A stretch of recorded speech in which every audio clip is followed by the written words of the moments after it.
Olá, buenas tardes. A live de hoje vai ser muito importante. Vou comentar de temas que qualquer candidato do DEL de qualquer nível precisa saber para poder se sair bem na prova oral, beleza?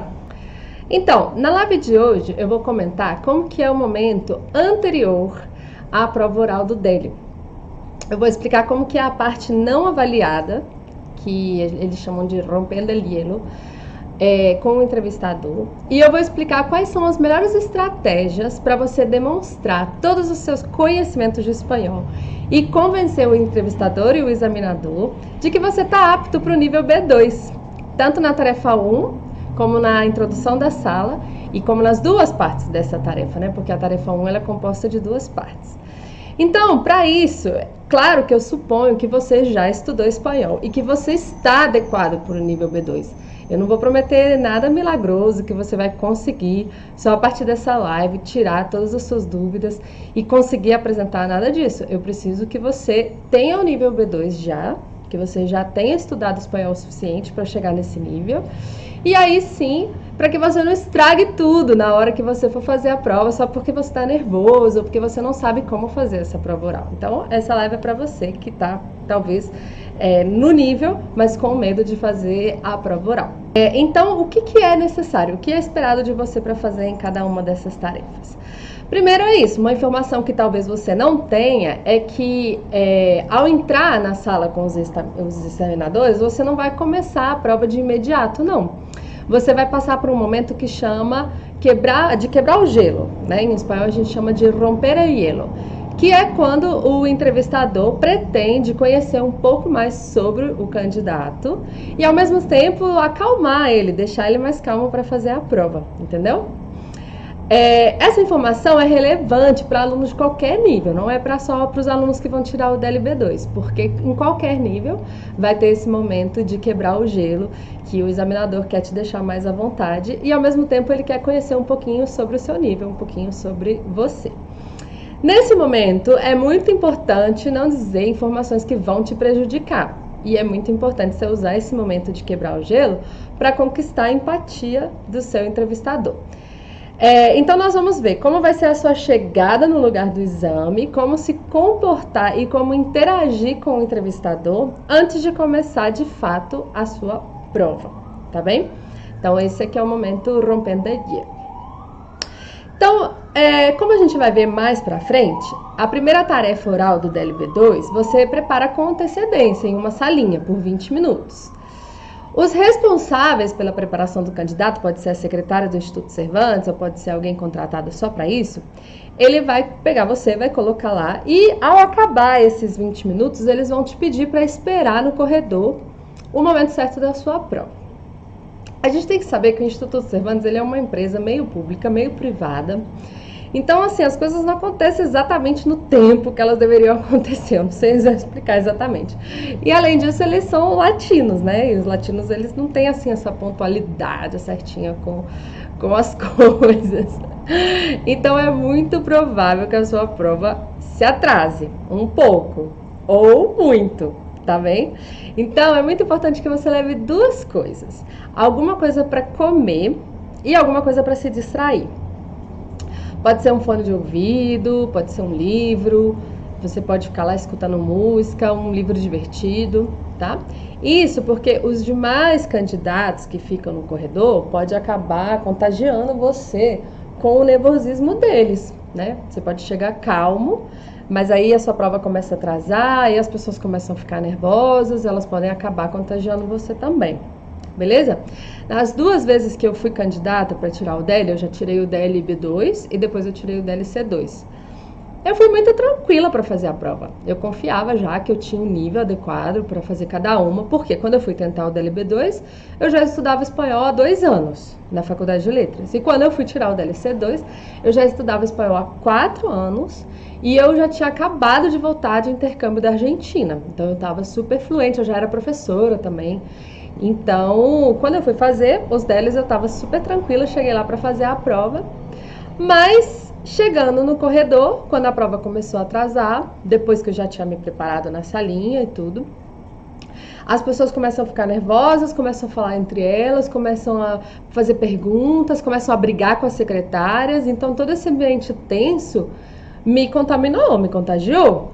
Então, não deixe isso acontecer com você. Se você vai fazer o DL, qualquer nível que seja, leva uma musiquinha, um fone de ouvido e leva alguma coisa para você comer também, para você não acabar sendo prejudicado pelo nervosismo coletivo, né, desse lugar.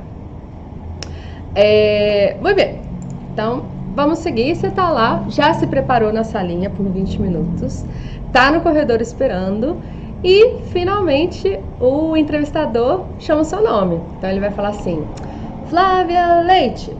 Soy yo, soy yo. Hola, Flávia, mucho gusto. Adelante, por favor. Gracias. Então vai ter esse primeiro momento que ele vai pedir para você entrar e logo em seguida ele vai pedir seus documentos. E claro, na hora que você tirar eles da mochila, vai cair tudo no chão, junto com a sua folha de rascunho, com seu celular. Aí você vai abaixar, vai bater a cabeça no examinador. Isso tudo é muito normal, isso acontece com todo mundo. Por que eu tô falando isso?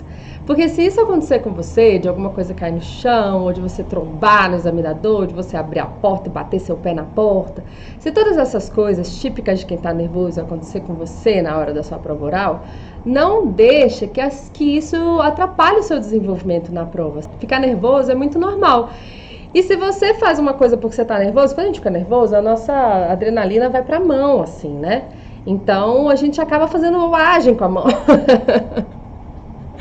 Então, se isso acontecer com você, por favor, respira fundo. Não ache que isso está acontecendo só com você. Todo mundo, quando fica nervoso, vai fazer alguma bobagem desse tipo. Então, o meu conselho para você é, se na hora de fazer o DL, você fazer alguma bobagem dessas, na hora de entrar na sala, lembra que isso acontece com todo mundo e não deixa isso acabar com a sua prova. Eu conheço muita gente que só porque demonstrou que estava nervoso, pronto, acha que já perdeu o exame. E não é isso. Ao contrário, talvez esse seja um ótimo momento para você falar para o seu examinador que você está nervoso. Fala assim, ai, desculpa, é porque eu estou muito nervosa e tal. E aí, o que vai acontecer? Na verdade, eu vou falar duas coisas importantes que você precisa fazer logo nesse momento de cara, assim que você entra na sala. Você precisa assumir que está nervoso, mesmo se você não estiver muito nervoso. Assumir que está nervoso pode ser vantajoso para você. Primeiro porque você vai ter que atuar menos, né? Você vai ter que fingir que você é um ator com menos intensidade. Você vai poder falar, putz, eu sou assim mesmo, eu tô nervosa, né? E ao escutar você, quando você confessar para o seu examinador que você está nervoso, ele vai ser obrigado, né, se ele for uma boa pessoa, e geralmente eles são, ele vai ser obrigado a tratar você com mais simpatia e tratar de deixar você bem, falar assim, que isso, não precisa ficar nervoso não, nós somos seus amigos, vamos te ajudar a fazer esse exame, né? A gente tem que lembrar que essa é uma prova que não tá a fim de eliminar candidatos porque tem poucas vagas, não, todo mundo é apto para tirar um certificado. Eu não vou fazer nada para sacanear um candidato, nenhum examinador que eu conheça faz as coisas para sacanear um candidato. Então, assim, assume que você está nervoso, assim você vai parar de atuar e, de quebra, o examinador vai ser mais simpático com você, vai te tratar bem e ele vai se colocar no seu lugar, né? E ele vai tentar te acalmar e te relaxar, vão te tratar com mais simpatia, beleza? Então, essa é a dica número 1. A dica número 2 é, se você tem algum problema físico que faça você parecer mais nervoso do que você realmente está, então vamos supor que você seja gago, né? Tem gente que é gago por natureza, ou que a sua mão trema por natureza também, ou que a sua voz é muito baixa, ou que normalmente você já fala muito devagar. Qualquer problema que você tenha, né, que é de natureza sua, da sua personalidade, do seu jeito de ser, que não tem nada a ver com esse momento da prova, você pode assumir para o seu examinador já de cara, na entrada. Por quê? Senão ele vai pensar que você está nervoso demais, ou que talvez você não tenha o nível adequado, você está falando devagar porque você não sabe espanhol, ou você está gaguejando, você na verdade não tem fluidez para falar. Então, as duas coisas que você tem que fazer logo de cara, assim que entrar na sala, é assumir que está nervoso e assumir qualquer problema de antemão que você já tenha. Seja ser gago, seja ter a mão que treme, falar alto, falar devagar. Deixar as coisas claras. Quanto mais claro você deixa as coisas, menos pressão para fingir, para ser fake na hora do exame você vai ter. Beleza? Bom, rompendo el hielo, como que é esse momento?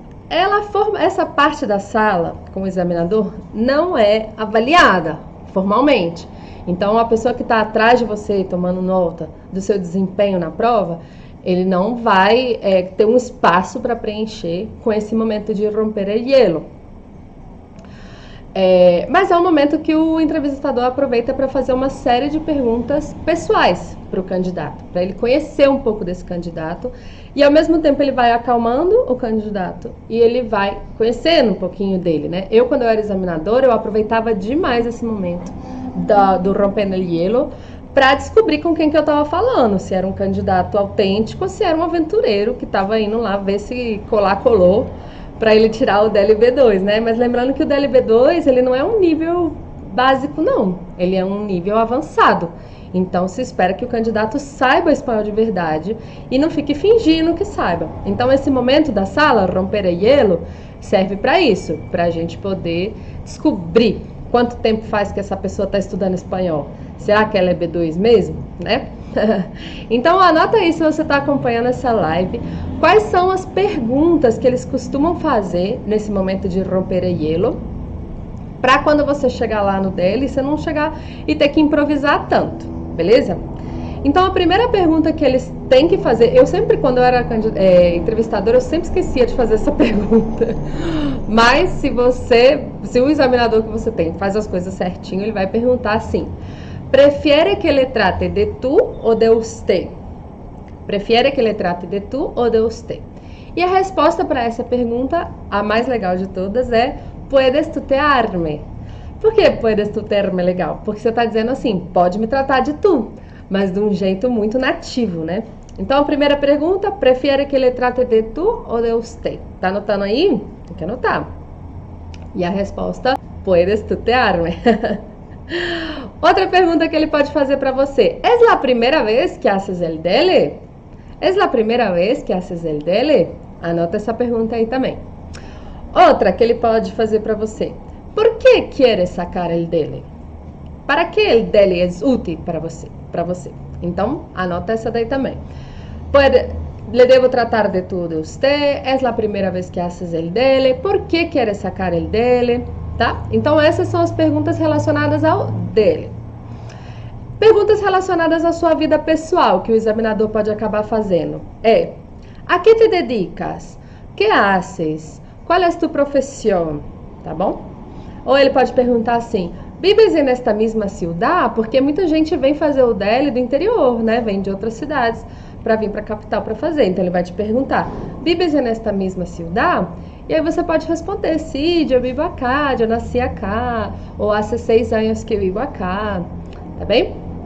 E ele pode perguntar alguma coisa como, ¿conoces algum país de habla hispana? Tu já has viajado a algum país que habla espanhol? Essa também pode ser uma pergunta típica desse momento de romper el hielo. Para cada pergunta que o examinador te fizer, responde com um pouquinho mais de uma frase, sabe? Não responde só assim, ¿conoces algum país que habla espanhol? Sí. Não, fala, sí, eu conozco a 3 países. Em 2010 visitei a Argentina, em 2014 visitei o Uruguai. Não sei, vai respondendo. Se você não conhece nenhum país que fala espanhol, fala, não, eu desafortunadamente não conozco nenhum país que habla espanhol, pero tenho muitas ganas de conhecer México, por exemplo. Então, responde as perguntas com um pouco mais de caldo, porque senão o examinador vai ficar de saco cheio de você, de ter que perguntar, para poder tirar um pouquinho de informação, tá bom? Mas a pergunta mais importante de todas, e que eu sempre fazia quando eu era entrevistadora, é a seguinte: ¿hace cuánto tiempo que estudias espanhol? ¿Hace cuánto tiempo que estudias espanhol? Essa pergunta para mim era muito relevante, porque se você é candidato para tirar o DL B2, você não pode responder que tem menos de 2 anos que você estuda espanhol. Gente, isso é muito importante, porque assim, para você chegar nesse nível, você tem que estar estudando há pelo menos 2 anos. Se você não está estudando espanhol há pelo menos 2 anos e quer o DLB2, provavelmente você não vai ser adequado, você não vai passar, tá? E se com menos de 2 anos de estudo você acabar tirando o DLB2, você é realmente um fenômeno. Mas não fala isso no momento da sua prova oral, beleza? Então, você que é B2, você tem que estar estudando há pelo menos 2 anos. Como eu disse, gente, essa parte da prova do romper el hielo não é avaliada. Mas nós somos seres humanos e nós estamos o tempo inteiro julgando, tá? O tempo todo. Então, assim, fala a verdade pra vocês. Eu já examinei candidatos que iam para a prova do B2 e falavam que estavam estudando espanhol há um mês. Um mês. Às vezes eles falavam assim, eu tô estudando espanhol tem uma semana. Como é que pode? Eu não sei o que eles tinham em mente, assim, sabe? Quando eles falavam esse pouquinho de tempo. Eu não sei se eles achavam que era uma boa estratégia para impressionar. Nossa, tem só um mês que ela estuda espanhol e ela já fala tão bem assim. Eu não sei o que eles tinham na cabeça, não, gente. Eu só sei que não é uma boa ideia falar que tem tão pouco tempo assim que estuda espanhol, beleza? Vamos começar agora efetivamente com a prova, tudo bem? A prova oral do DLB2. Eu já falei antes em outras lives, mas vou falar de novo. As provas orais do B2, elas já não estão focadas em você, como nos níveis anteriores. Você não vai falar da sua viagem, do seu trabalho, dos seus desejos. Ela está muito mais focada na realidade do mundo e dos seus problemas atuais. Por exemplo, ela vai falar de desemprego, de uso de agrotóxico, de excesso de peso nas crianças, etc. Tá bem? Então, o candidato ele tem que conseguir falar sobre o mundo e seus problemas e, além de tudo, ter a habilidade de comparar essas diferentes realidades com a do seu próprio país. Então, é isso que se exige de um candidato B2, beleza? Vão ser 3 tarefas orais para a prova do B2. A primeira tarefa consiste em comparar propostas e conversar sobre elas, beleza? É um monólogo e ele tem um tempo total de 6 a 7 minutos para fazer essa prova. Então, essa tarefa você vai se preparar antes numa salinha, sem dicionário, por 20 minutos.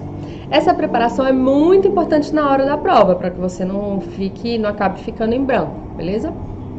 E eles vão te dar 2 propostas para escolher.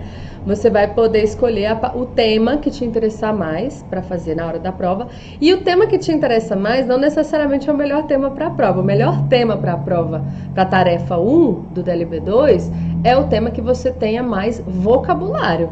Não adianta nada você escolher um assunto que você vai adorar falar sobre ele, se você não tem o vocabulário suficiente para isso. Tudo bem? Então eles vão te dar 2 propostas e você vai escolher o tema que você tem mais vocabulário, tá? Fique muito atento no tempo, você só vai ter 20 minutos para se preparar e não deixa que ninguém te tire antes da sala, antes desses 20 minutos. Você tem direito a eles, né? Como eu falei, às vezes lá na organização do Cervantes pode estar tudo atrasado, pode estar confuso, então você está lá na salinha e a moça pode chegar e falar assim, já deu seu tempo. Você vai falar, deu meu tempo nada, tem só 13 minutos que eu tô aqui, eu quero ficar 20 minutos. Então não deixe que eles te tirem da sala, tá? Leva um relógio para você saber tudo certinho. Então, como eu falei, eles vão te apresentar um problema dos nossos tempos. Pode ser, por exemplo, depressão, ou pode ser que o ser humano está muito sedentário, pode ser o uso exagerado das redes sociais, etc. Então, eles vão te dar um problema e eles vão te dar e apresentar a opinião de 6 especialistas para solucionar esse problema. Tá bem?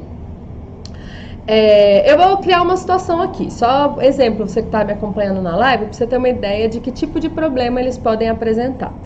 Por exemplo, actualmente a população está envelhecendo. Deixa eu só botar aqui, peraí, rapidinho.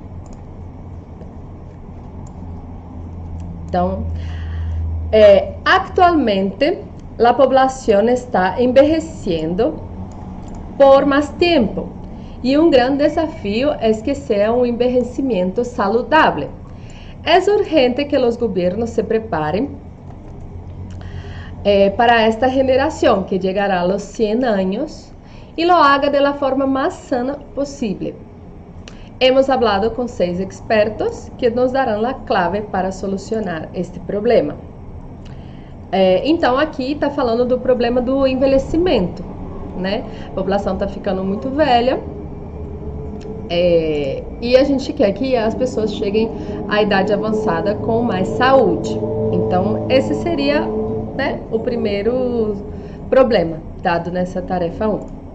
E aí, na prova, eles vão apresentar a opinião de 6 expertos, 6 especialistas, para solucionar esse problema do envelhecimento da população, para que seja feito de forma saudável.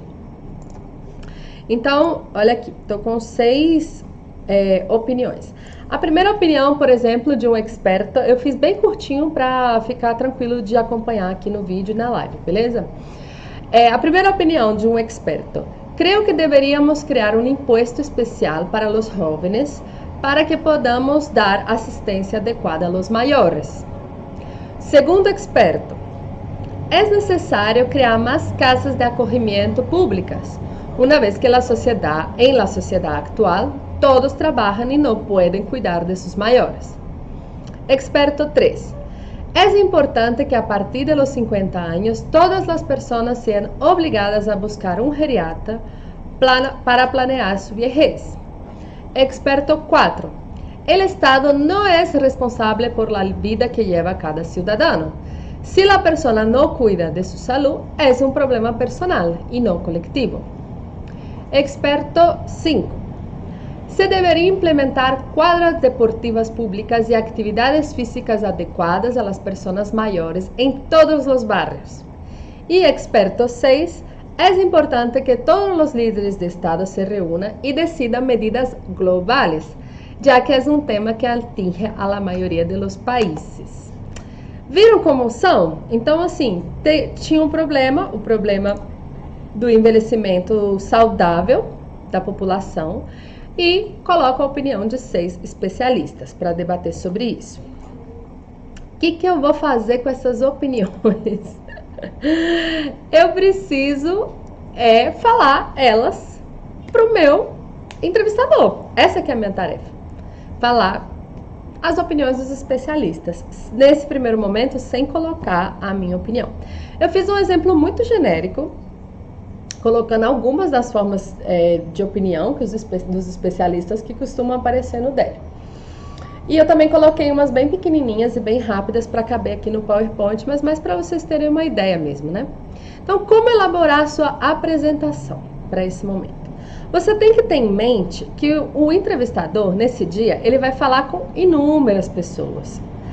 Vai ser um dia muito cansativo para ele, né? E esses temas vão se repetir, se repetir, se repetir. Provavelmente seu examinador vai estar um pouquinho entediado. Desse modo, a sua apresentação tem que ser muito clara, atrativa e convincente. O mais clara, atrativa e convincente possível, beleza? E você deve tentar manter a atenção do examinador em você o tempo inteiro.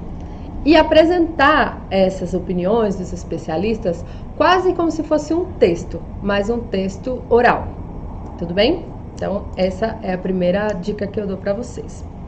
E o que eu quero dizer quando eu falo que a sua apresentação ela tem que ser um texto, mas ela tem que ser um texto oral?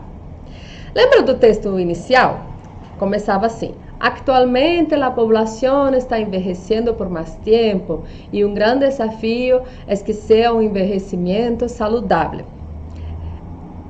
Você deve começar a sua apresentação, o seu monólogo, com o examinador falando essa mesma introdução. Você não pode deixar essa introdução de lado, você não pode contar com que ele já sabe de que se trata. Ele não sabe muito bem de que se trata, ele está escutando vários alunos, vários candidatos nesse dia inteiro.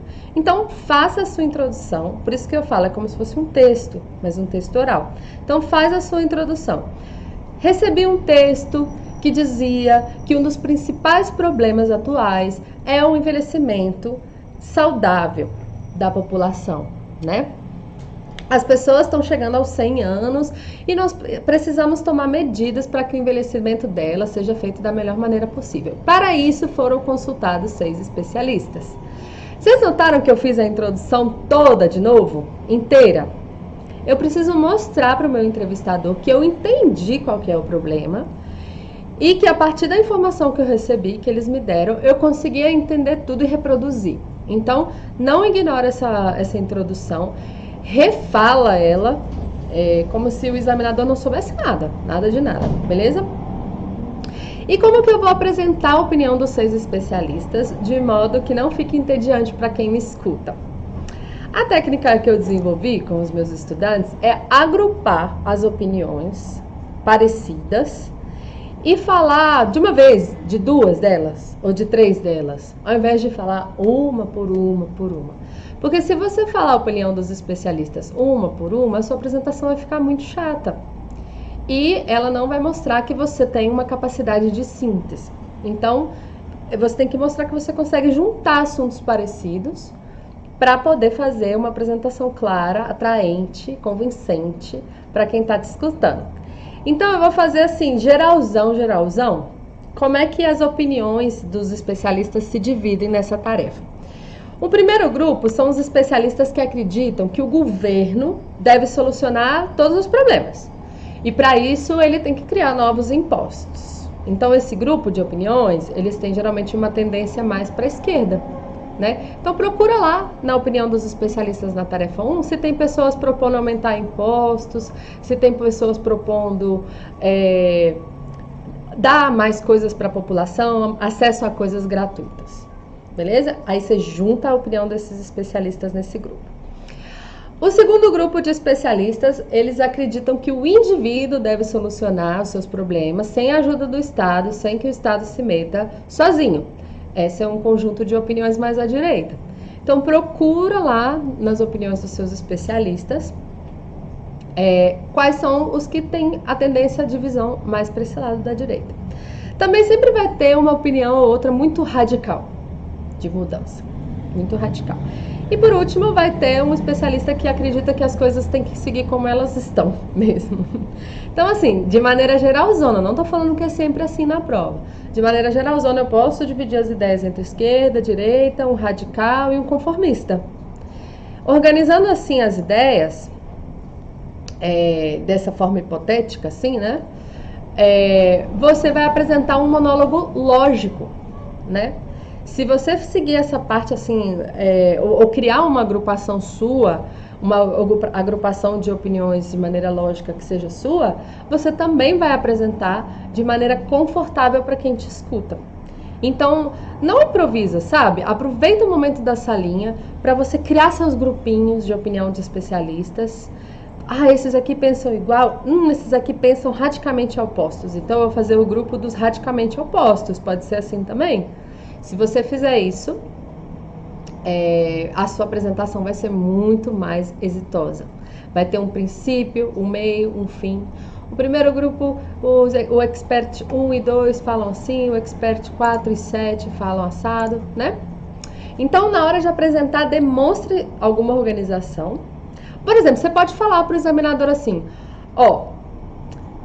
eu recebi, eu vou falar em português para ficar claro. Eu recebi o tema do envelhecimento da população, o envelhecimento saudável da população. A população está cada vez mais velha e os governos precisam se preocupar com que esse envelhecimento seja feito de maneira saudável. Para eu conseguir, olha você falando com o examinador, para eu conseguir te explicar de maneira lógica, eu dividi essas opiniões, eu enumerei essas opiniões de 1 a 6. Os especialistas 1, 2 e 5 acreditam que o governo deva criar impostos, sobretudo para os jovens, para que a gente possa acolher hoje de uma maneira melhor as pessoas que estão nessa situação. Criar novos asilos, implementar quadras públicas e atividades físicas gratuitas para as pessoas mais velhas. Já os especialistas 3 e 4 acham que as pessoas deveriam individualmente cuidar melhor da sua saúde. O Estado poderia, por exemplo, obrigá-las a buscar um geriatra a partir dos 50 anos para planejar melhor seu próprio envelhecimento. Já o experto 4 acredita que a saúde do indivíduo é um problema do indivíduo e não um problema coletivo. Pronto, apresentei todas as opiniões dos especialistas agrupadinhas, sem me confundir e sem confundir a pessoa que está me escutando. Tá? Ah, faltou um. Por exemplo, o último especialista acredita que a solução desse problema deve ser debatida de um modo global, já que é um problema que não enfrenta somente um país. Faça essa enumeração e faça essa organização mental. Se você não fizer, sabe o que vai acontecer? Você vai apresentar uma por uma a opinião dos expertos e vai ficar repetindo estruturas linguísticas, tipo assim: el primer experto dijo, el segundo experto dijo, el tercer experto dijo. Super aburrido, super aburrido. Você não está mostrando uma capacidade de análise e a sua apresentação está muito longa. Está deixando a todos da sala, inclusive a você mesmo, muito entediado. Beleza? Uma outra opção é você não falar todas as opiniões, como propõe o enunciado do DELI. Assim você pode falar das opiniões que você julgar mais interessantes. Aí vai ser uma apresentação mais curta, mas mais redonda também. Essa é outra opção. Mas a forma como eu faço com todos os meus alunos é essa enumeração. E dá muito certo. Resumaço. Vai chegar a sua tarefa 1. Você vai ter um tempo na salinha para se preparar para essa tarefa. Se prepare pegando o problema que eles te dão para fazer. Então, o problema mundial, o problema do desemprego, o problema do sobrepeso. Resume esse problema para poder falar com o seu examinador. Pega a opinião dos 6 especialistas e agrupa com ideias mais para a direita, com ideias mais para a esquerda, com ideias mais radicais e ideias mais conformistas. Faça essa divisão e na hora de apresentar, explica a sua organização mental para o seu examinador. Fala para ele: eu decidi enumerar de 1 a 6. Os especialistas X, 2, 3 e 6 falam que o governo deve aumentar os impostos. Os especialistas 3 e 1 falam que o indivíduo tem que cuidar de si mesmo. Enfim, organiza as suas ideias para que a sua apresentação seja redonda. Isso dá muito, muito certo. Beleza? Vocês perceberam que até agora vocês não deram a sua opinião sobre o tema? Até agora eu só falei a opinião dos especialistas, eu não falei a minha opinião. A parte de falar opinião é uma breve conversação com o examinador sobre o tema. Agora sim é o momento de você opinar. Se você começar a opinar na primeira parte, quando você está simplesmente explicando ao seu entrevistador a opinião dos especialistas, você vai começar a se embolar demais. Você vai talvez começar a tentar usar um vocabulário que você nem tenha, né? Então é um perigo. Deixa eu te contar uma coisa. Para o monólogo, para a tarefa 1, o que se espera é que o candidato erre muito pouco. E por quê? Porque ele se preparou antes. Você foi colocado numa salinha 20 minutos para se preparar. Então é uma apresentação controlada, mentalmente controlada. Então se espera que você tenha um bom uso dos conectores, em primeiro lugar, em segundo lugar, además, mientras, enquanto. Se espera que você use esses conectores, se espera que a sua apresentação tenha princípio, meio e fim. Se você começar a colocar a sua opinião na tarefa 1, no monólogo, você vai se perder na sua apresentação. Você vai buscar vocabulário que você nem tem, tudo bem? Agora, na parte das perguntas, sim, é esperado que o candidato erre mais, porque ele está, improvisando, né? Então, que tipo de pergunta costuma aparecer? Anota aí se você está acompanhando a live para poder fazer o DLB2 agora em outubro ou em novembro. Ele pode te perguntar assim: ¿estás de acuerdo com todas as propuestas? ¿Eliminarias algunas de ellas? ¿Añadirías a otras? ¿Crees que en tu país también hay este tipo de problemas? ¿Crees que el gobierno de tu país está tomando medidas para solucionar este problema? ¿Crees que tú estás tomando desde ya medidas para que envejezcas de maneira saudável? Presta atenção, então. Ele primeiro quer saber a sua opinião sobre as opiniões dos especialistas. Depois ele quer saber se no seu país também tem esse tipo de problema. Ele quer saber se o seu governo está tomando alguma medida para solucionar e ele quer saber se você está prestando atenção, se você tem esse problema e se você está fazendo alguma coisa para melhorar.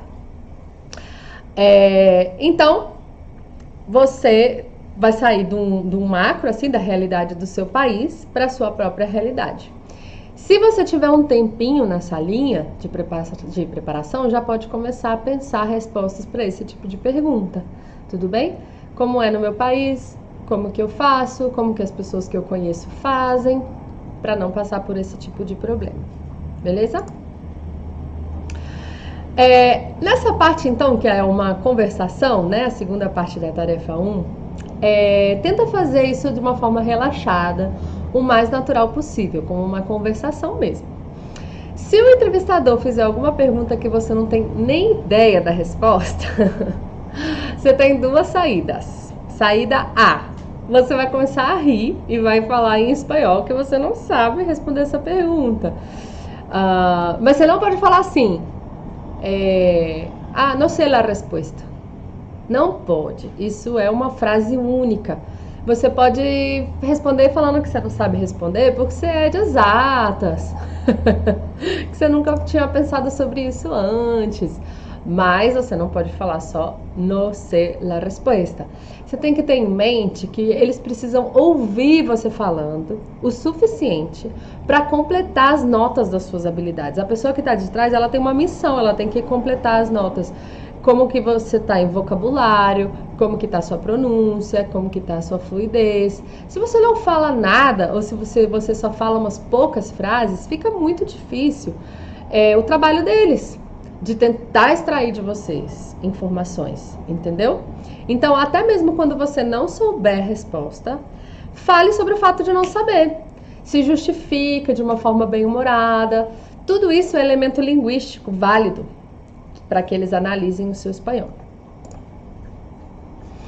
E a outra possibilidade, a possibilidade letra B, para você sair da enrascada de não saber responder a pergunta que o seu examinador te fizer, é responder a pergunta mudando ligeiramente de assunto para um assunto que você dominar.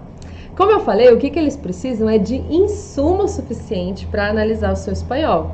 Eles não precisam que você saiba defender uma tese sobre o envelhecimento populacional, nada disso. Então, caso você não saiba a resposta, continue falando sobre o tema, porém, outras coisas que você domine. Dessa forma, você não desgasta o entrevistador e você oferece muito material para que eles possam te avaliar bem. Tudo bem?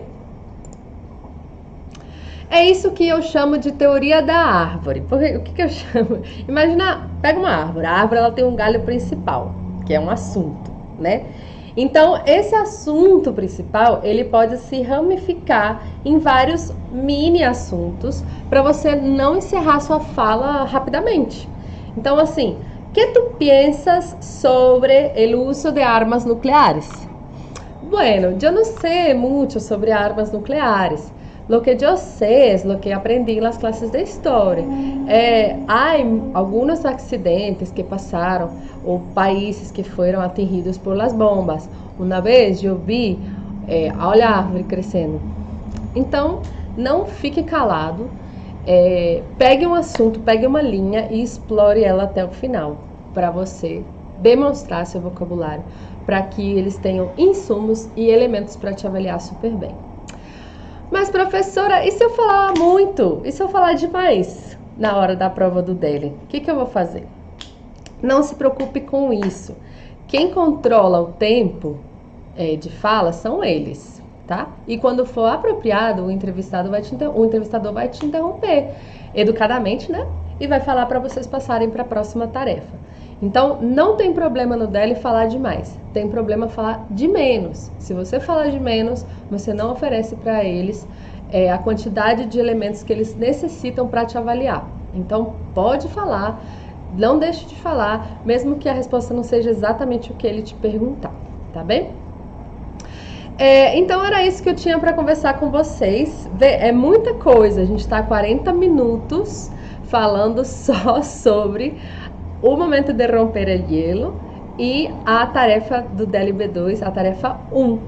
Então, na próxima semana, eu quero contar com vocês para minha próxima live sobre as outras tarefas do DEL B2, o que você precisa saber para não se dar mal, quais dicas podem te ajudar a sair bem e a fazer exatamente o que está se propondo, né? Muitas vezes, na hora que a gente está fazendo o DEL, a gente fica confuso e a gente não sabe muito bem o que fazer, beleza? Espero que vocês tenham gostado da live de hoje e semana que vem eu continuo falando das outras provas do DEL, beleza?